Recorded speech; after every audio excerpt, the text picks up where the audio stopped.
gagamitin po natin yan. At pipili po tayo ngayon ng ating, balasahin lang muna po natin.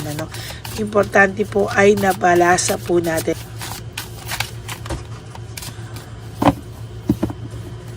Okay.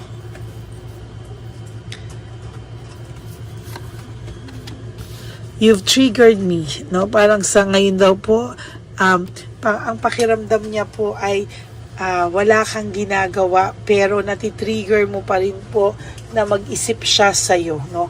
As a matter of fact, yung tao pong ito ay nag-iisip sa'yo, pero wala ka pong kahit na anong ginagawa, pero naiisip at naiisip ka pa rin po ng person na ito, kaya hindi po niya alam kung ano daw po ang gagawin niya, dahil talagang totally naiisip ka po niya sa mga oras na to. You are too nice, I don't deserve your kindness. Naiisip niya po yung kabutihan mo sa kanya. These past few days, these past few weeks, naiisip niya po, no, yung lahat ng kabutihan na nagawa mo sa kanya. And as a matter of fact, hindi niya po alam, no, kung bakit at anong nangyari, bakit daw po nagpupumasok at nanghihimasok ka daw po sa isipan niya sa mga oras na ito, no?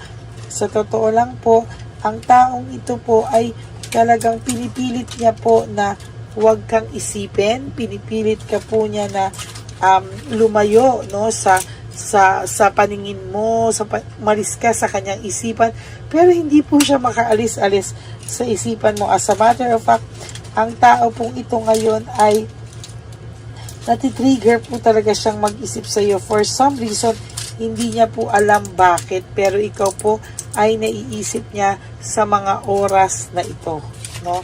Alam niyo po, nahihirapan po siya kasi somehow, sabi niya, bakit ba po nagpupumasok ka sa isipan niya? Bakit daw po ba na nahihirapan siyang tanggalin ka sa isipan niya sa ngayon, no? Pero sabi ko nga po sa inyo, hindi niya po kinakaya, no? Naiisip at naiisip ka po ng taong ito sa mga oras na to, na hindi mo alam bakit, hindi niya rin alam bakit, pero ikaw daw po ay pumapasok at nagmamapasok sa isipan niya talaga for whatever reason, hindi niya po alam bakit, no? Ayan po ang nakikita ko sa mga oras na to, just for the 2 cards alone, no? Hindi niya po masabi bakit daw panay ang pasok mo sa isip niya, at sabi niya talagang too much yung pagpasok mo sa isip niya na hanggang sa panaginip pumapasok ka po, no? Hindi niya po alam, sabi niya kailangan daw niyang i-figure yung sarili niya, figure out yung sarili niya, bakit talagang nagpapamasok ka sa isipan nito. Yung passion niya, yung passion mo sa kanya, talaga daw pong hindi niya po maiwasan yung pag-iisip sa'yo. At talagang lately, talagang iba daw po, no? Iba daw pong klase yung pag-iisip niya sa'yo.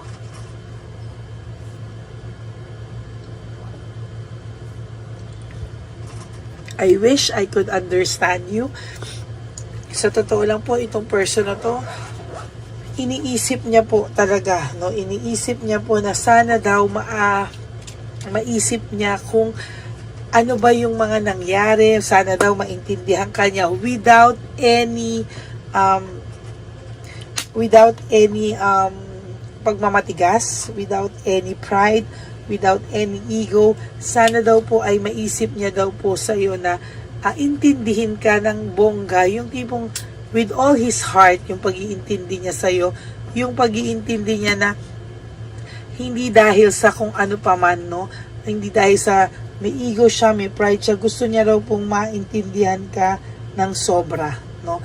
Gusto niyang asikasuhin yung mga struggles niya, gusto niyang asikasuhin yung mga iniisip niya, no? And somehow, sa totoo lang, gustong-gusto niya po ikaw pakinggan. Gustong-gusto niya po ngayon niya naiisip, no, kung kamusta ka daw ba talaga. Yan ang nakikita ko sa energy niya, no? Parang hindi niya po alam na masasaktan din daw pala siya. It hurts too much, or it hurts so much, nasaktan din daw po siya. Ay, sorry po, nahulog. Nasaktan din daw siya sa nangyari sa inyo. And somehow, ayan o, hindi po siya makapag-make ng decision, ano? Hindi pa rin po siya makapag-make ng decision. Hindi niya po alam kung ano daw ang gagawin niya sa ngayon, no? Ang dali naman eh. Ibaba lang niya yung pride niya. Ibaba lang po niya yung ego niya. Ibaba niya lang po yung pride niya. Napakadali po sanang gawin lahat, no? Sabi niya, if I could go back in time, I would handle us differently. No, gusto niya pa, kaysa ibaba yung pride niya, mas gusto niya pa na ibalik na lang yung nakaraan at iibahin na lang daw niya. Pero there's no such thing as that. No? Wala pong ganyan. Wala po yung, kung maibabalik ko lang, hindi na po maibabalik yung nakaraan. Pero you can always move forward for the present and future. Na pwede mo pong tamain yung mga maling naging decision mo sa buhay, no? As a matter of fact, pwede mo pong baguhin lahat yan.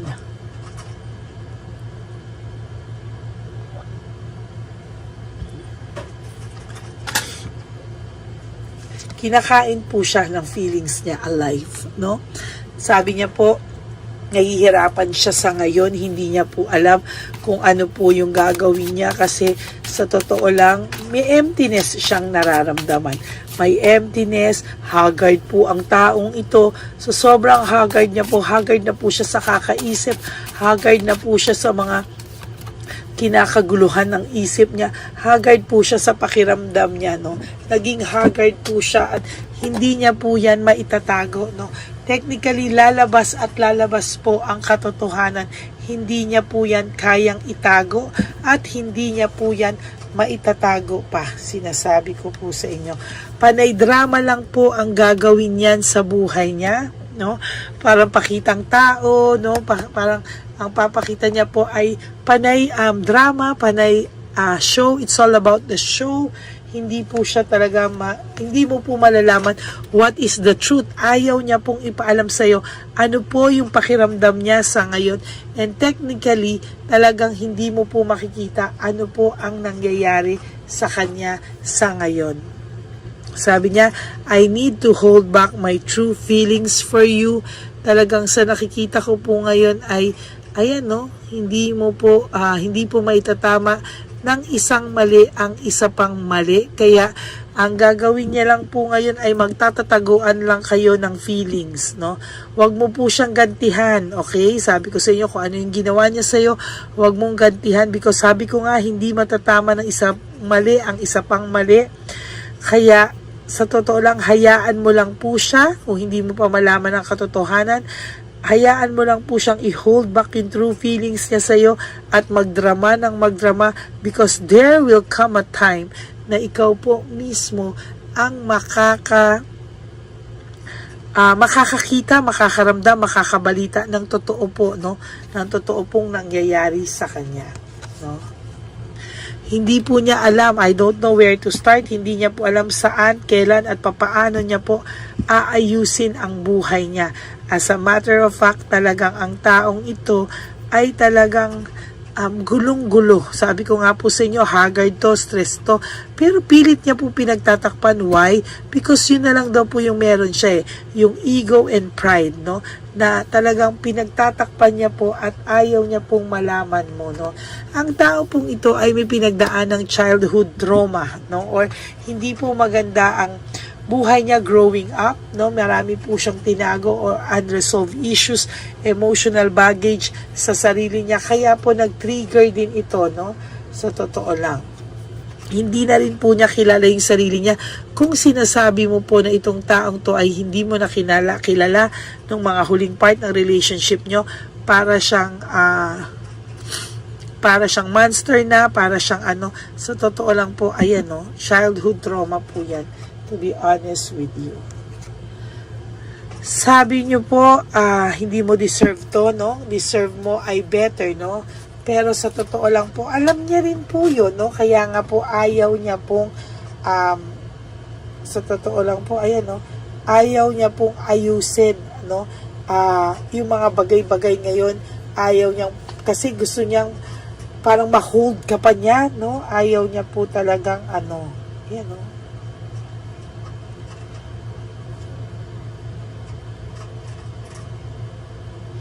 Sa totoo lang po,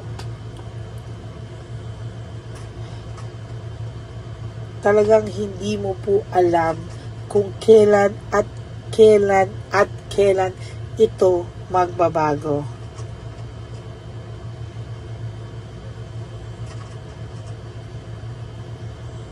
Yan, oh.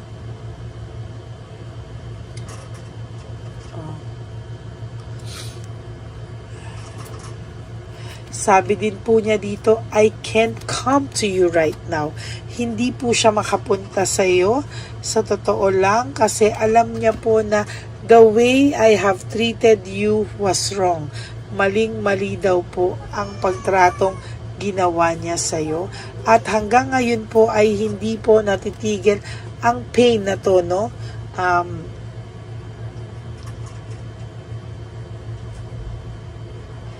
Hindi niya po maintindihan no? Niraramdam ko po oh.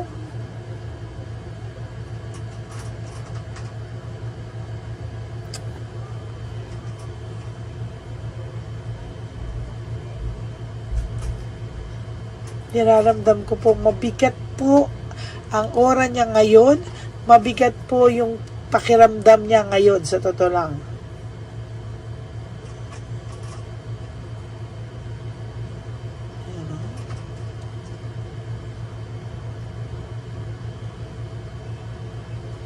Ayan, no? Feel ko po, nakapikit lang po ako saglit.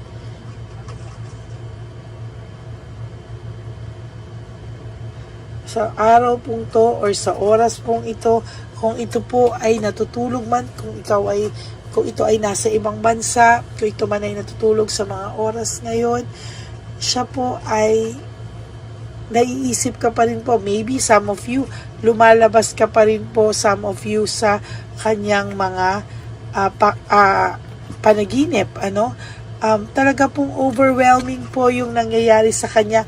Hindi niya po alam paano niya po ito i-handle. At sa totoo lang po, for your last card, I can't let you go. Hindi ka rin po niya ma-let go. For some reason, hindi ka niya po talaga kayang i-let go, no? Talagang sa nakikita ko po dito, mahal ka pa rin naman po ng taong to, pero nakakalungkot po na mas pinapairal niya po yung sama ng yung ego niya, taas ng ego niya, sama ng loob, taas ng ego, taas ng pride. Yun po ang nalulungkot ako, no? Kaya ngayon, siya po ang nagdadala niyan everyday. Haggard at stress po ang person nyo. At pilit niya pong pinagtatakpan ito o tinatakpan niya po yung totoong pakiramdam niya in front of other people, pero hindi po tanga ang mga tao sa paligid niya. Alam din po ng tao sa paligid niya kung ano po ang talagang nararamdaman niya. Okay? So that's it. I hope na nakakuha po kayo ng mensahe, and I hope na meron po kayong napulot dito, no? At nag-resonate kayo. And if you do, can you please give me a like and comment down below? And for those of you po who would like to have a private reading with me, pasensya na po sa sipon, a private reading with me, you can message me po at Lady Lee Elena, that's Ladyly, Elena, nasa dulo po yan ng ating video. Diyan nyo lang po ako mako-contact. That's my only official and legit FB account. Ayan, maraming salamat po sa inyong lahat.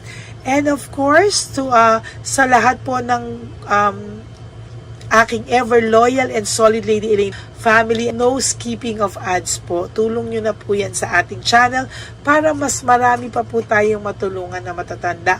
Yan, kaya maraming salamat po sa inyong lahat. And please, for those of you that would like to give me a super thanks for this video, I would really appreciate that and love that from the bottom of my heart. Maraming salamat po sa inyong lahat. And of course, sa lahat po sa inyo, no, na patuloy na nagbibigay ng saya, no, at lungkot sa kanilang mga sarili. Piliin niyo po yung saya lang, ha? At talagang sa akin nga po, sinasabi ko po sa inyo, lalo na po kayo mga loyalista ko, mahal na mahal ko po kayong lahat. At lagi ko pong ipapaalala sa inyo mga kapatid na life is too short. Kaya don't make it shorter by stressing yourself from all the pains and heartaches na binigay sa inyo ng kahapon. Just surrender everything to the divine universe and just let go and let God write your life and love story. I will be back po, no? Magbabalik po ako at wag po kayong malulungkot. Babalik po ako. So maraming salamat po sa inyo. God bless you all at magkita-kita po tayo ulit mamaya. Okay? So, hayaan nyo po kung haggard at stress ang person mo at pilit niyang pinagtatakpan ito, siya po ang nagdadala ng stress na binigay niya sa iyo sa araw-araw. Okay? God bless you everyone. I love you all from the bottom of my heart and I will all see you again on my next reading.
Papa Jesus! Ano sa'yo? Ito pa no? Go ahead. Pera! Wala na, that's it? Ito po pera. Ito pa pera, oh. Bigayan ni Papa Jesus! Kain mo yan, ha? Wala ka ng pera dyan, ha? Okay lang kami. Para sa iyo yan, para sa iyo. Yan ang isip niya. Pagkain mo yan, ha? Saan ka pa? Bye-bye! Yung pagkain mo kunin. Bakit? Lagay mo lang po dito. Pwede po. Taga po, may bibigay lang po kami sa'yo. Bigay po ni Papa Jesus. Yan, para po sa'yo yan. Ingat po.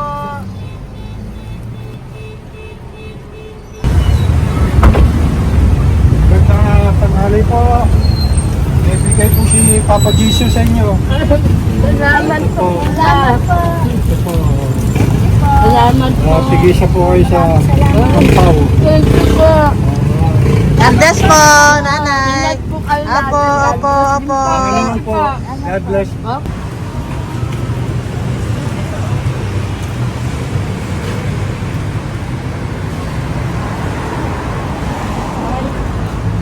Bigay po ni Papa Jesus sa inyo.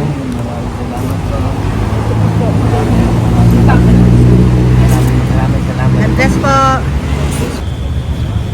Kuya, pangkain mo po yan, ha? Kain ka ba nandyan? Hindi po. Dito po, nasa timbahan po. Ah! Sa music ministry. Doon ka nakapwesto. Opo.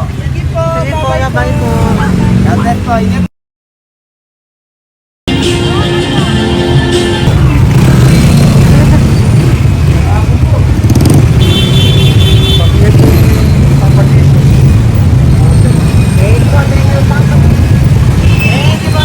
Thank you po, bye po. Meron pa eh. Bigay po yung Papa Jesus.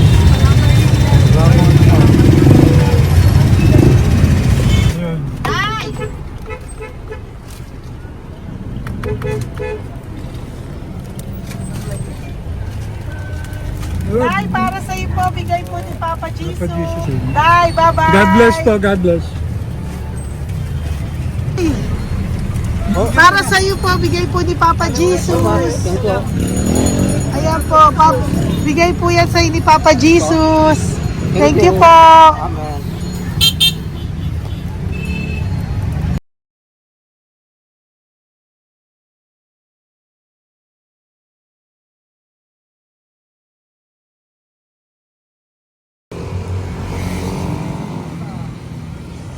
Bigay ni Papa Jesus.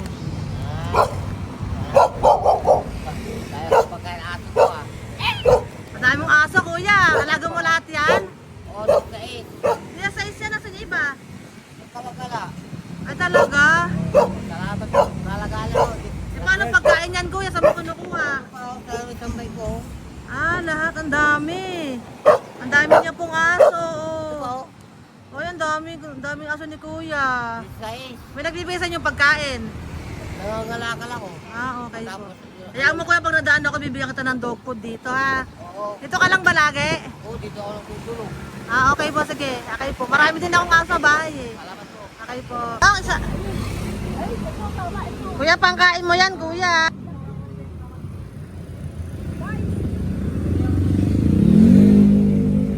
Nangangalakal ka, kuya? Sige po, thank you po. Maraming salamat, ma'am. May pagkain ka, nanay. Sa hirap ng buhay ngayon. Ba't nandito ka, nay? Tagasan ka ba? Yung arthritis ang sakit ko eh. Tagasan ka ba, nay? Sa plado eh. Sa Pladway. Oo. Okay po.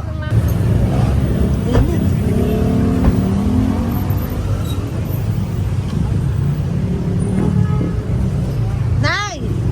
Bibigay ako sa'yo. Matandaan mo na ako. Ito. Ako po.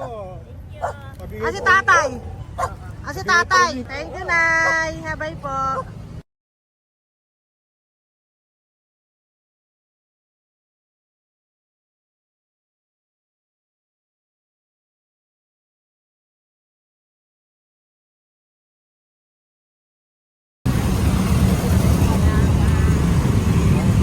God bless, tay. Thank you po.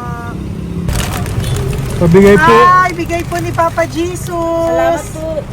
Bigay po ni Papa Salamat Jesus. po, Ito po, oh. Salamat po.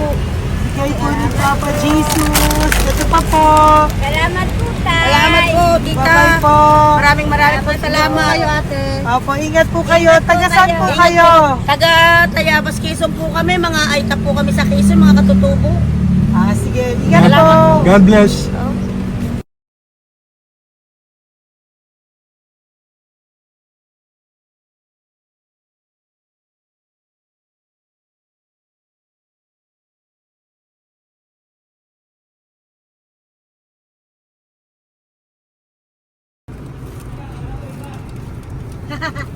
Tay, Tay. Kasi yung tinatawag niya eh. Bigay po ni Papa Jesus. Thank you po. Ayan po. Sobrang Ang sipag mo naman, Tay. sipag nyo naman po. Kanina po kasi, taglagas ngayon, taglagas. O, pang merienda nyo po yan, Sige po, ha? salamat po sa inyo. Tapos yung road bags po, Kala ko uwi sino nyo po. binubusinahan niya eh. Sige Thank po, you na bye-bye po. Thank you po, salamat po, bye-bye.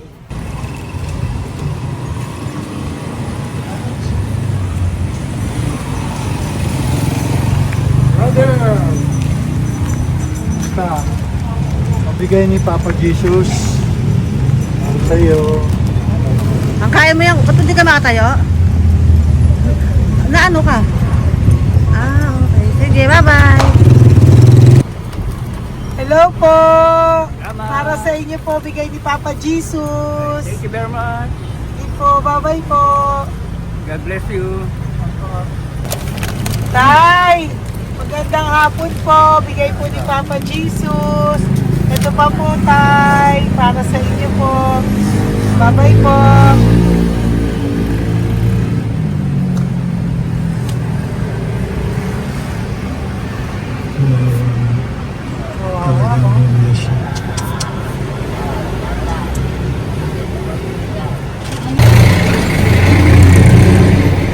Ate. Tingnan lang. Baka maano siya. Ito po, bigay po sa'yo ni Papa Jesus. Ito pa po, pera po. God bless po. Okay. Taga saan ka po? Sige, ingat ka po, Hello po, magandang hapon po. Ano po? Bigay po sa'yo ni Papa Jesus. Thank you, madam. Tsaka ito pa po, para po sa'yo. Salamat. Thank you po, ingat po. Thank you, ma'am. Sige po. Salamat. Akala ko, ma'am, bibili. Ay, hindi po, para sa'yo po yan. Bye-bye Thank you, po. ma'am.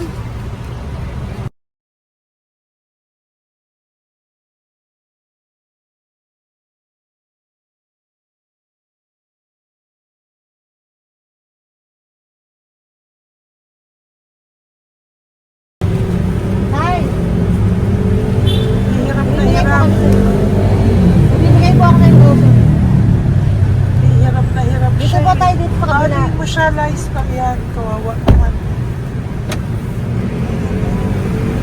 Tay, magandang araw po. Oh Lord. Bigay po ni Papa Jesus. Ay, ito po, ano, pangdagdag po. Dagdag po. Bigay po ni Papa Jesus. Thank you po. Thank you po, Kawawa naman. Diyos ko, hindi na siya makaano po. Ano? Tapos, may tatawin niya lahat. Ano kami yun, nangyayari ko lang. Siyempre, ang bigat niyan.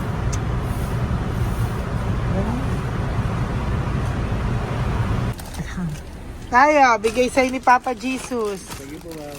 Ay, yung palinis po, ma'am. Hindi na po, okay na Thank you po. po. Ito po. Thank you ma'am. po. Thank you, sir.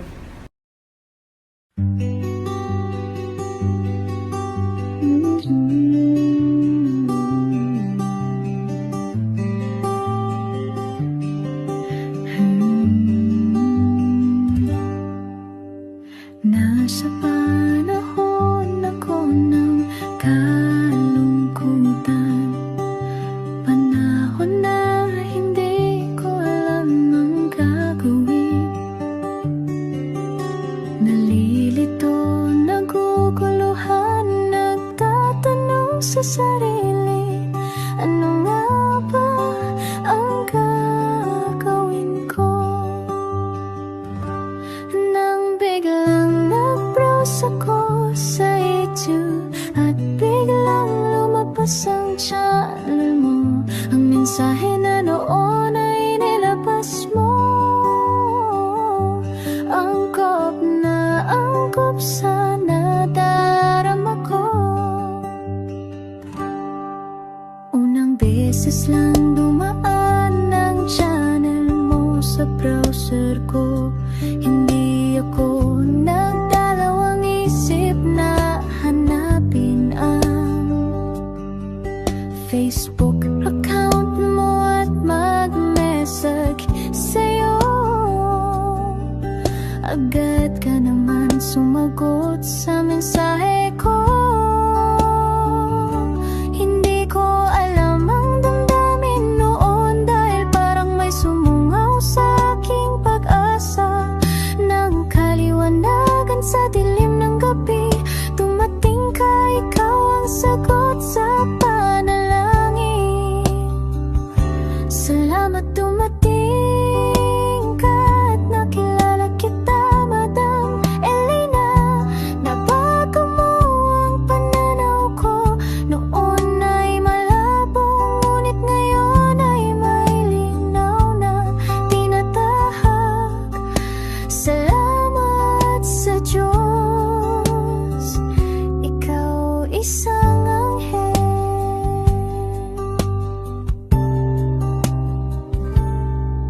na inihulog sa lupa upang kami ay tulungan na magkaroon ng linaw sa buhay. Pinadaan sa'yo ang mensahe na naisip